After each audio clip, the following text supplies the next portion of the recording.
رمضان المبارک کا مہینہ جب آتا ہے تو اپنے ساتھ رحمتوں، برکتوں اور بخشش کی بہار لے کر آتا ہے۔ یہ وہ مہینہ ہے جس میں آسمان کے دروازے کھول دیے جاتے ہیں، جنت کو سجا دیا جاتا ہے اور جہنم کے دروازے بند کر دیے جاتے ہیں۔ نبی کریم صلی اللہ علیہ وسلم نے فرمایا، جب رمضان آتا ہے تو جنت کے دروازے کھول دیے جاتے ہیں، جہنم کے دروازے بند کر دیے جاتے ہیں اور شیاطین کو جکڑ لیا جاتا ہے۔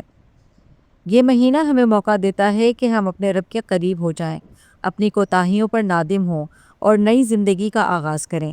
رمضان کا درمیانی حصہ یعنی دوسرا عشرہ خاص طور پر مغفرت کا عشرہ ہے۔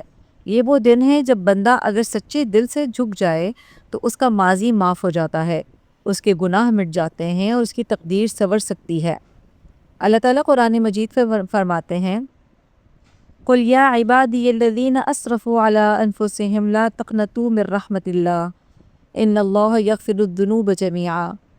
اے میرے بندو، جنہوں نے اپنی جانوں پر زیادتی کی ہے، اللہ کی رحمت سے نا امید نہ ہوں، بے شک اللہ تعالیٰ تمام گناہوں کو بخش دیتا ہے۔ یہ آیت ہمیں امید دلاتی ہے کہ چاہے ہماری غلطیاں کتنی ہی بڑی کیوں نہ ہوں، اگر ہم سچے دل سے توبہ کر لیں تو اللہ تعالیٰ ہمیں معاف کر دیتے ہیں۔ دوسرا عشرہ ہمیں یہی پیغام دیتا ہے کہ مایوسی شیطان کا ہتھیار ہے اور امید مومن کی طاقت ہے۔ مغفرت کا مطلب صرف گناہ کو معاف کرنا نہیں ہے، بلکہ انہیں ڈھانپ دینا ہے۔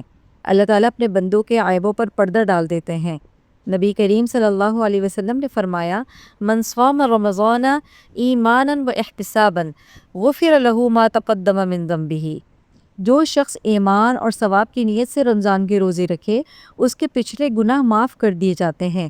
یہ کتنی بڑی خوشخبری ہے کہ اخلاص کے ساتھ رکھ دیا گیا روزہ یہ ہماری ماضی کو صاف کر دیتا ہے۔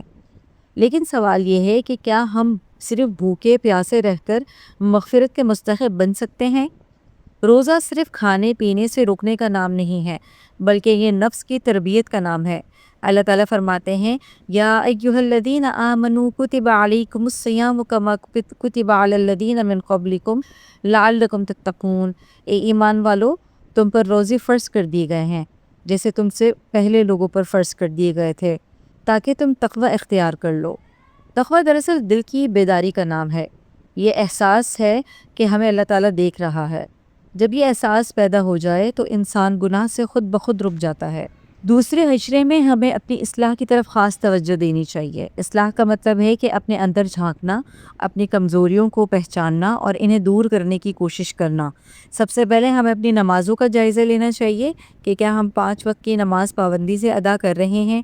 قرآن مجید میں اللہ تعالیٰ فرماتے ہیں، ان الصلاۃ تنہی عن الفحشاء والمنکر، کہ بے شک نماز بے حیائی اور برائی سے روکتی ہے۔ اگر ہماری نماز ہمیں گناہوں سے نہیں روک رہی ہے تو ہمیں اپنی نماز کے معیار کو بہتر بنانے کی ضرورت ہے۔ اسی طرح زبان کی اصلاح بھی ضروری ہے۔ نبی کریم صلی اللہ علیہ وسلم نے فرمایا، جو شخص جھوٹ اور برے عمل کو نہ چھوڑے تو اللہ تعالیٰ کو اس کے بھوکا پیاسا رہنے کی کوئی ضرورت نہیں ہے۔ اگر ہم روزہ رکھ کر بھی جھوٹ بولتے ہیں، غیبت کرتے ہیں، لوگوں کا دل دکھاتے ہیں تو ہمارا روزہ صرف بھوک پیاس بن کر رہ جاتا ہے۔ دوسرا عشرہ ہمیں اپنی زبان، اپنے رویے اور اپنے اخلاق کو سنوارنے کا موقع دیتا ہے۔ دل کی اصلاح بھی بہت ضروری ہے۔ حسد، کینہ، بغض، تکبر، یہ سب دل کے امراض ہیں۔ نبی کریم صلی اللہ علیہ وسلم نے فرمایا، لا يدخل الجنۃ من کان فی قلبہ مثقال ذرۃ من الکبر، کہ جس کے دل میں رائے کے دانے کے برابر بھی تکبر ہوگا وہ جنت میں داخل نہیں ہوگا۔ ہمیں اپنے دل کو صاف کرنا ہوگا، دوسروں کے لیے خیر خواہی پیدا کرنی ہوگی اور معاف کرنا سیکھنا ہوگا۔ دوسرا عشرہ استغفار کا عشرہ ہے۔ ہمیں کثرت سے استغفر اللہ ربی من کل ذنب و اتوب الیہ پڑھنا چاہیے۔ نبی کریم صلی اللہ علیہ وسلم خود دن میں 70 سے زیادہ مرتبہ استغفار کیا کرتے تھے۔ جب معصوم نبی صلی اللہ علیہ وسلم اتنا استغفار کرتے تھے تو ہمیں کتنی زیادہ ضرورت ہے۔ استغفار دل کو نرم کرتا ہے، گناہوں کے بوجھ کو ہلکا کر دیتا ہے اور بندے کو اللہ کے قریب کر دیتا ہے۔ ہمیں حقوق العباد کی بھی فکر کرنی چاہیے کہ اگر ہم کسی کا حق مار رہے ہیں، کسی کا دل ہم نے دکھایا ہے تو اس سے معافی مانگ لینی چاہیے۔ نبی کریم صلی اللہ علیہ وسلم نے فرمایا، جس کے ذمے اپنے بھائی کا کوئی حق ہو تو آج ہی اس سے معافی لے لے۔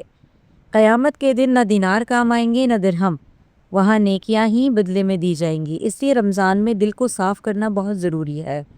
قرآن سے تعلق مضبوط کرنا بھی اصلاح کا اہم حصہ ہے۔ اللہ تعالیٰ فرماتے ہیں شہر رمضان الذی انزل فیہ القرآن، کہ رمضان وہ مہینہ ہے جس میں قرآن نازل کیا گیا۔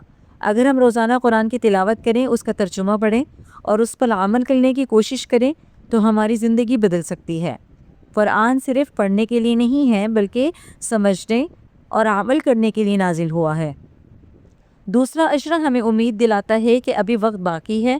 اگر پہلے 10 دنوں میں ہم سستی کے شکار رہے ہیں تو ابھی بھی موقع ہے کہ اللہ تعالیٰ فرماتے ہیں وَرَحْمَتِي وُسِعَتْ كُلُّ شَيْءٍ، کہ میری رحمت ہر چیز پر وسیع ہے۔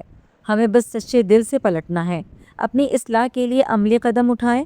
روزانہ کچھ وقت تنہائی میں بیٹھ کر اپنا محاسبہ کریں، سوچیں کہ آج ہم نے کون سی غلطی کی ہے، کس کا دل دکھایا ہے، کہاں کمی رہ گئی ہے۔ پھر اللہ تعالیٰ سے معافی مانگیں اور عہد کریں کہ آئندہ نہیں کریں گے۔ تہجد کا اہتمام کریں کیونکہ رات کی تنہائی میں مانگی گئی دعا کبھی رد نہیں ہوتی۔ اپنے والدین کے ساتھ حسن سلوک کریں، رشتہ داروں سے تعلقات کو جوڑ لیں، صدقہ دیں اور ضرورت مندوں کی مدد کریں۔ رمضان کا دوسرا عشرہ دراصل دل کی صفائی کا وقت ہے۔ اگر ہم نے اس وقت کو ضائع کر دیا تو شاید دوبارہ موقع نہیں ملے گا۔ زندگی کا کوئی بھروسہ نہیں، کتنے لوگ پچھلے رمضان میں ہمارے ساتھ تھے اور آج دنیا میں نہیں ہیں، اس لیے اس لمحے کو قیمتی سمجھیں۔ آخر میں اللہ سے دعا ہے کہ ہمیں سچی توبہ کی توفیق عطا فرمائے، ہمارے گناہوں کو معاف فرمائے اور ہمارے دلوں کو پاک کر دے، ہمیں تقوی عطا کرے اور ہمیں رمضان کے ہر لمحے سے فائدہ اٹھانے کی توفیق دے۔ آمین یا رب العالمین۔ میرا نام سعدیہ ہے۔ میری ویڈیو پسند آئی ہو تو اس کو لائک کیجیے گا، دوستوں میں شیئر کیجیے گا اور میرے چینل کو ضرور سبسکرائب کیجیے گا۔ ملتے ہیں نیکسٹ ویڈیو میں۔